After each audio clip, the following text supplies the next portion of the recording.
Dixon take देश की दिग्गज जानी मानी कंपनी है ईएमएस में, यानी कि इलेक्ट्रॉनिक मैन्युफैक्चरिंग सर्विसेज में। और कंपनी के CFO, group CFO Saurabh Gupta साहब हमारे साथ कार्यक्रम में शामिल हो रहे हैं।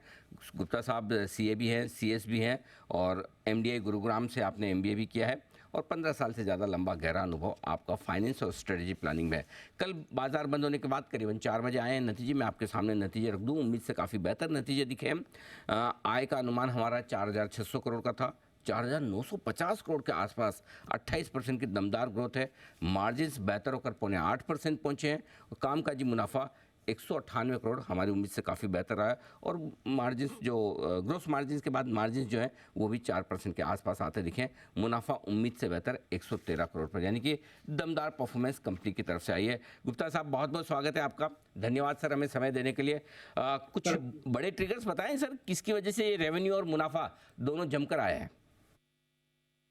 देखिए, हमारा सबसे बड़ा trigger for growth mobile vertical है, जो मैंने आपसे लास्ट टाइम भी आपके चैनल पे बोला था कि हमारी वहाँ पे बड़ी हेल्थी ऑर्डर बुक है। हम्म। और वो हमारा सबसे बड़ा लार्ज कंट्रीब्यूटर रहेगा आगे आने वाले सालों में भी, रेवेन्यू का और प्रॉफिटेबिलिटी का। तो वहाँ पे हमने काफ़ी नए कस्टमर एक्वायर करे हैं, एग्जिस्टिंग कस्टमर्स का वॉलेट शेयर बढ़ा है। और जो हमारे अदर वर्टिकल्स हैं लाइक वेरिएबल्स, हेरिबल्स और टेलीकॉम, अब वो भी रैंप अप हो रहे हैं, स्टेबलाइज हो गए हैं, और उनमें भी हमारी ऑर्डर बुक अच्छी है। तो मोबाइल वर्टिकल ने सबसे ज़्यादा कंट्रीब्यूशन किया है, और यहाँ पर रेवेन्यू में 77% की ग्रोथ भी आई है। लेकिन बाकी सेगमेंट्स और बाकी प्रोडक्ट्स में किस तरह का माहौल रहा है, वो समझाएं सर।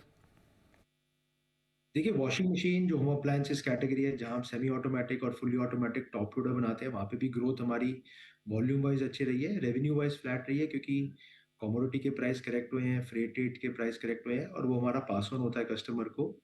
बट हमारी ओवरऑल अच्छी ग्रोथ है।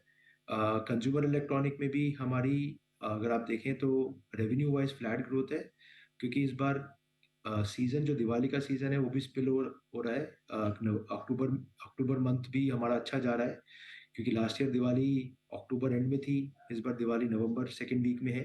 तो थोड़ा सा पॉजिटिव इम्पैक्ट जो सीजन का आता है वो इस क्वार्टर थ्री में भी रिफ्लेक्ट होगा। तो थोड़ा सा सीजन एक्सटेंडेड है इस बार। थोड़ा लाइटिंग में हमें प्रेशर लगता है, बट लाइटिंग की मार्केट स्लो है, और लाइटिंग पे अभी हम जो नए प्रोडक्ट इंट्रोडक्शंस कर रहे हैं उनका जो रिजल्ट आएगा वो आगे आने वाले क्वार्टर्स में रिफ्लेक्ट होना चाहिए। और इस बार सर ये त्योहारी सीजन में डिमांड कैसी दिख रही है? अनिल जी, देखिए, रियल टेस्ट अभी है कि हमारी डिमांड प्रिंसिपल कस्टमर, हम तो बी टू बी कंपनी है, उनकी डिमांड ठीक रही है। बट अल्टीमेटली दिवाली पे ये फाइनल कंज्यूमर सेल कैसी रहती है उस पर डिपेंड करता है।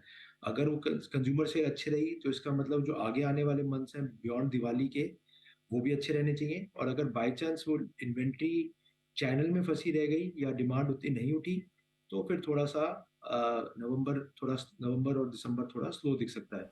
बट देन क्वार्टर फोर से अगेन होपफुल है कि demand should be back to normal. Perfect. Margins बेहतर होकर आए, करीबन 1% का ग्रोस मार्जिन्स में इजाफा दिखा है, 3.25% के आसपास। और जो नेट मार्जिन्स भी आपने 4%, 3.25 से 4% की रेंज के रखे थे, वो 4% आए। सस्टेनेबल है और इम्प्रूव हो सकते हैं सर?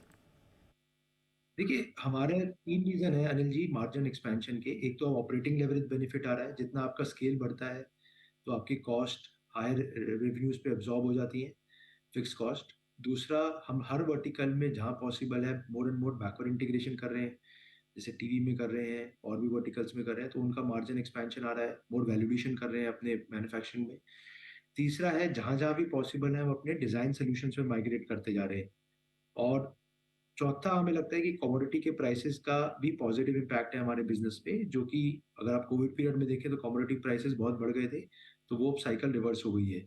तो ये चीज़ों का हमें एक मार्जिन पे पॉजिटिव इम्पैक्ट लगता है। हमें लगता है ये 4% मार्जिन हम लोग मेंटेन कर पाएंगे, समवेयर बिटवीन 3.8 4.1, ये मार्जिन की ट्रेजेक्टरी रह सकती है आने वाले सालों में। ओके।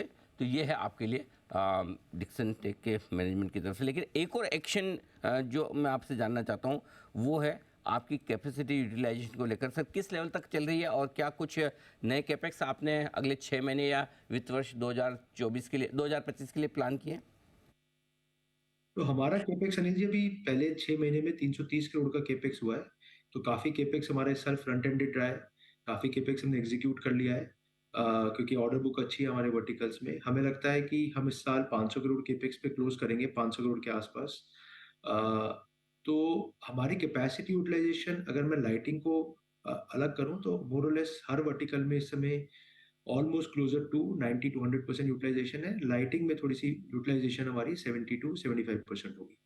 साल भर के लिए कोई गाइडेंस या आप रेवेन्यू और मुनाफे के लिहाज से आप देना चाहें सर? अनिल जी, मैं कोई गाइडेंस नहीं देना चाहूँगा क्योंकि बहुत सारी चीज़ें आपके कंट्रोल में नहीं रहती। ग्लोबली इन्फ्लेशनरी प्रेशर्स हैं, डिमांड का कैसा सिनेरियो रहता है। बट हमारे केस में मैं आपको इतना बता सकता हूँ कि हमारी ग्रोथ इंडस्ट्री से बेटर होगी और ईएमएस इंडस्ट्री में भी हम लोग सबसे आउट परफॉर्मर रहेंगे। इसी से बेहतर ग्रोथ का वादा है, ये ज़रूर सौरभ गुप्ता साहब कहते हुए दिख रहे हैं। बहुत-बहुत धन्यवाद सर, और एक बार फिर से आपको बधाइयाँ अच्छे और दमदार नतीजे के पीछे। और स्टॉक में भी आज बड़े एक्शन, बाजार भी आपके नतीजे को पसंद करता हुआ दिख रहा है। 2.5% थैंक यू। स्टॉक इस वक्त मजबूत ट्रेड करता हुआ 55 रुपये के पार।